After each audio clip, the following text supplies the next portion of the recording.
안녕하세요. 시골댁입니다. 오늘은 불법 건축물 신고 그 후 1편입니다. 지난번에 그들의 불법 건축물 샘플로 한 건 신고했죠. 그리고 신문고를 통해서 민원을 넣었습니다. 제가 관련 담당자를 만나서 이것저것 궁금한 거 물어보고 답을 드리겠다라고 한 것도 있는데 왜 어째서 신문고로 넣었는가? 경험자분들의 이야기를 들어봤을 때 지역 담당자 쪽으로 넣는 것보다는 신문고를 통해서 넣었을 때 더 정확하다. 일처리가 정확하다라는 말을 들어서이죠. 신문고를 통해서 넣으면 일단 접수한 접수 날짜가 남게 되고 그 날짜에 맞추어서 담당자는 일처리를 진행해야 한다는 것이죠. 이렇게 좀 더 빠르고 정확하게 진행하기 위함이었습니다. 지난 영상에서 민원 접수했습니다 까지만 밝히고 그 불법물이 제가 원하는 결과까지 나오는데 기간이 얼마나 소요되는지 말하지 않았습니다. 그랬더니 대체 어떻게 됐습니까? 뜯었습니까? 하고 물어보시는 분들 계셨습니다.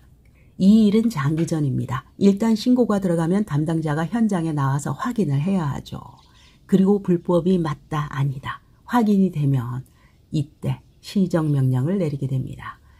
간단한 창고나 보일러실 등 요 정도는 대부분 뜯습니다. 죽었다 깨어나도 방법이 없다는 것을 아니까요. 여러분들이 아시는 것처럼 집 짓는 것도 어렵지만 뜯는 것 또한 쉽지 않습니다. 내 가족이 당장 살 곳도 찾아서 움직여야 하고 철거 비용 또한 만만치 않죠. 제 아무리 괜찮은 척 해봐도 직격탄이죠. 내가 이 동네 대장인데 대표인데 누가 나를 건드려.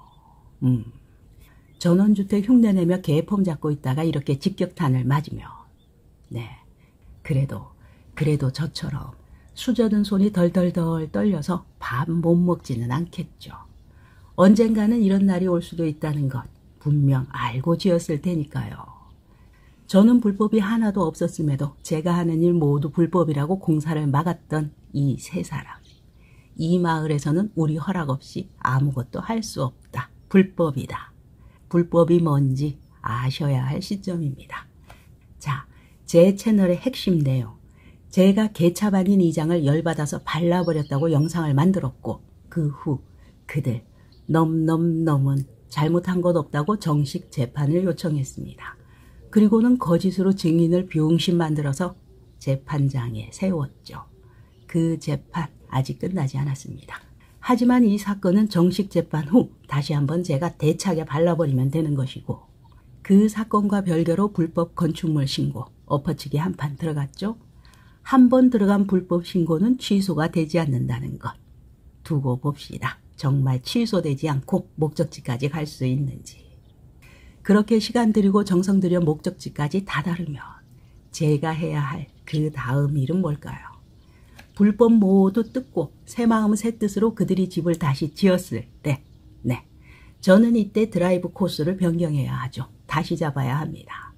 새로 지은 그들의 물건 확인하러 엉덩이를 굼실거리며 계절 따라 논밭 사이로 드라이브를 다녀야죠.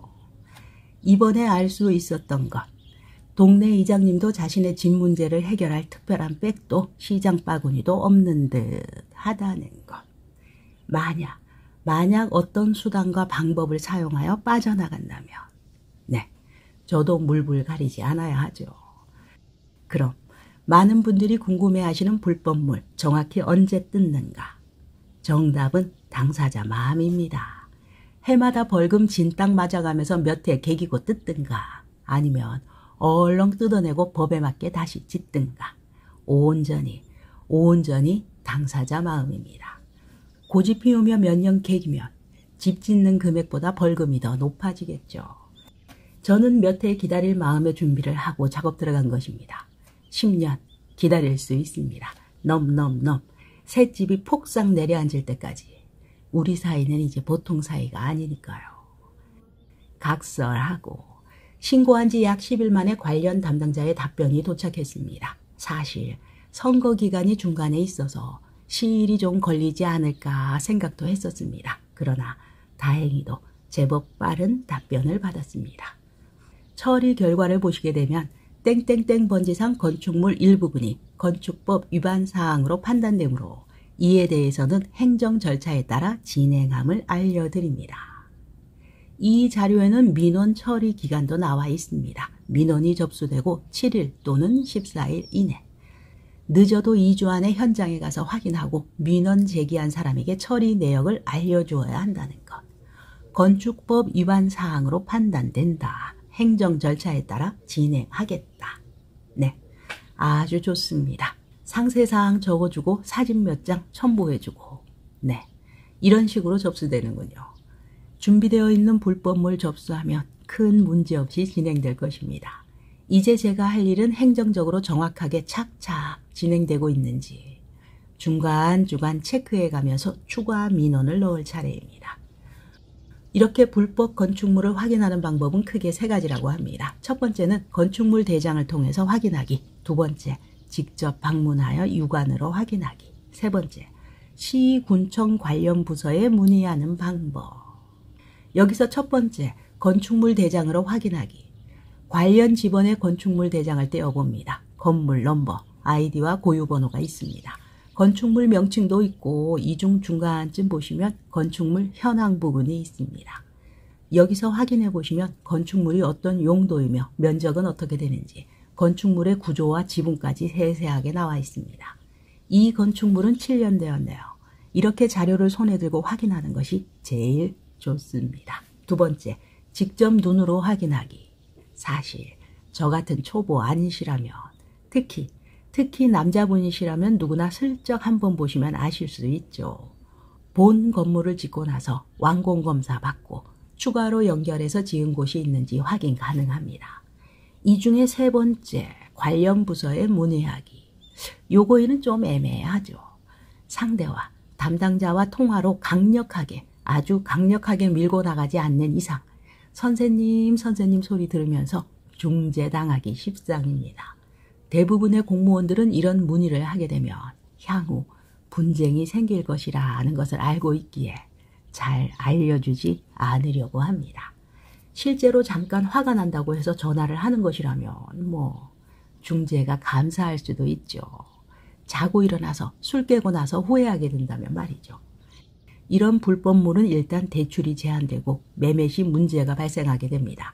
만약 이를 모르고 전세로 들어가는 사람이 있다면 보증금을 보호받지 못하는 등 불이익을 당할 수 있습니다. 매매 시 이행 강제금이 누적된 것이 있다면 매도자가 떠안게 되기도 합니다. 제가 불법으로 지은 것이 아닌데요? 네, 전 소유자가 위반 건축물을 짓고 매도 시 현재 소유자에게 권리와 의무가 승계되게 됩니다.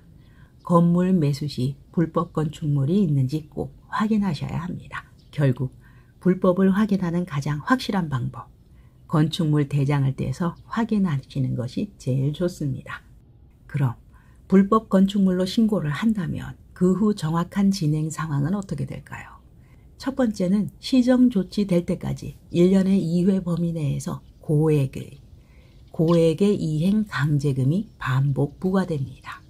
의무자에게 반복적으로 강제금을 부과하게 해서 심리적, 금전적인 부담을 주어서 스스로 의무를 이행하도록 하는 제도이죠. 이때 공시지가 변동에 따라서 이행 강제금은 증가되기도 합니다.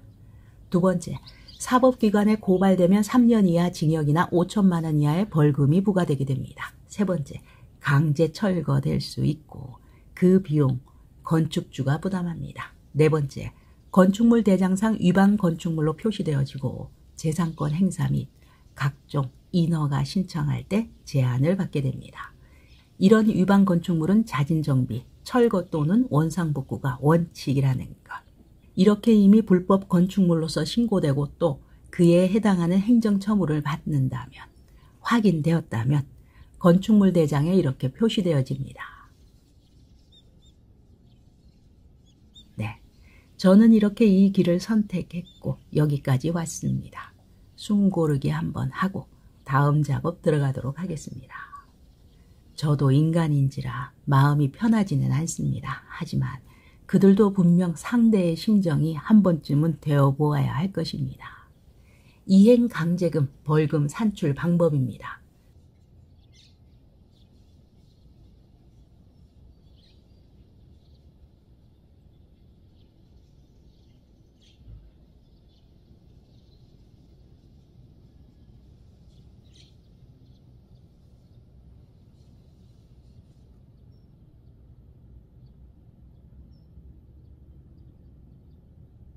오늘도 여러분의 소중한 시간 저와 함께 해주셔서 대단히 감사합니다. 여러분 모두 모두 사랑합니다.